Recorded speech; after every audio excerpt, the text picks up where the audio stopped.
Majo John, Ned, and Juanito in Asheville, North Carolina, Monday the 24th, around 10 a.m. Beautiful sunny day, going up to 62, I think, today. And I'm in a crazy little cut-through. It's my favorite little discovery in my neighborhood. I'm not in the country. I can't go for a walk in the country. It's very urban. But this is so wild. It's a cut-through between Carter Avenue, which is beyond that bus and that green car over there. If you can see the brick house, that brick back there, that's the Salvation Army shelter where I'm staying. And this is a wellness center called Otter House, which I don't know anything about, but I want to research.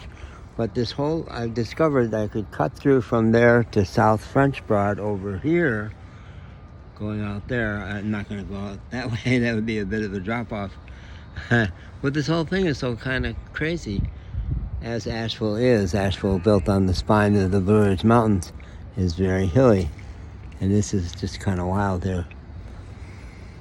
So it fits with what I want to talk about, which is the spiritual quest.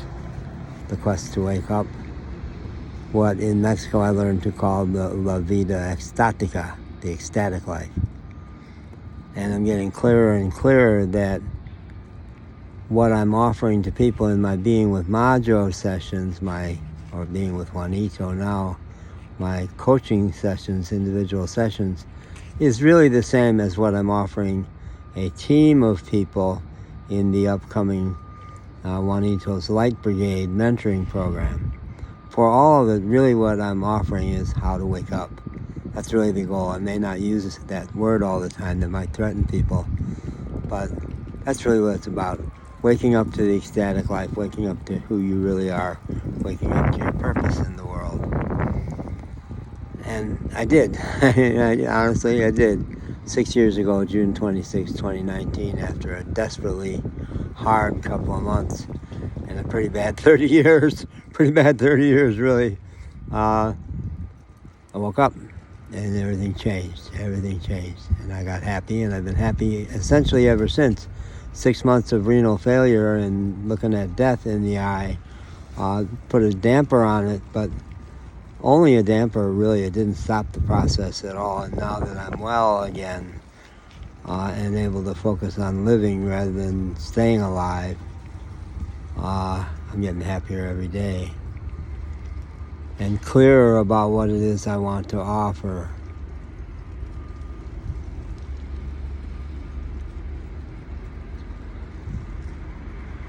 And I want to offer a life where you do shit like I do this, like I do. The moment. In the moment. Seize the moment. Find fun, find excitement, find joy, find pleasure in the moment.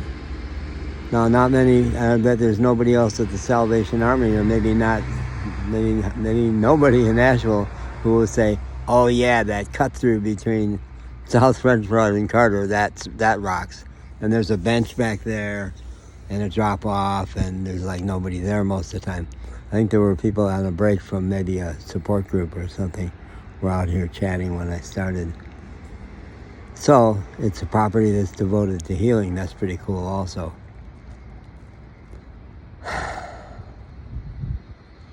I'm going to give a talk tonight at the Speech Crafters Toastmasters group about Juanito's Light Brigade and what it is I'm offering. What is the purpose of that training? Yeah.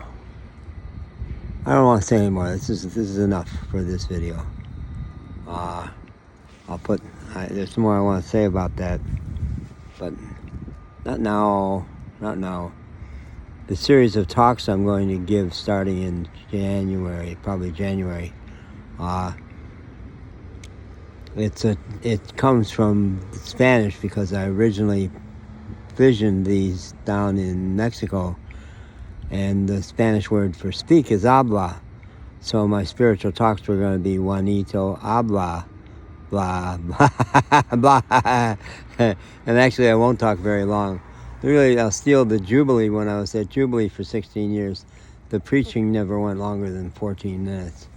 And that's really the bogey I'm aiming towards. And then another 45 minutes of dialogue. Yeah.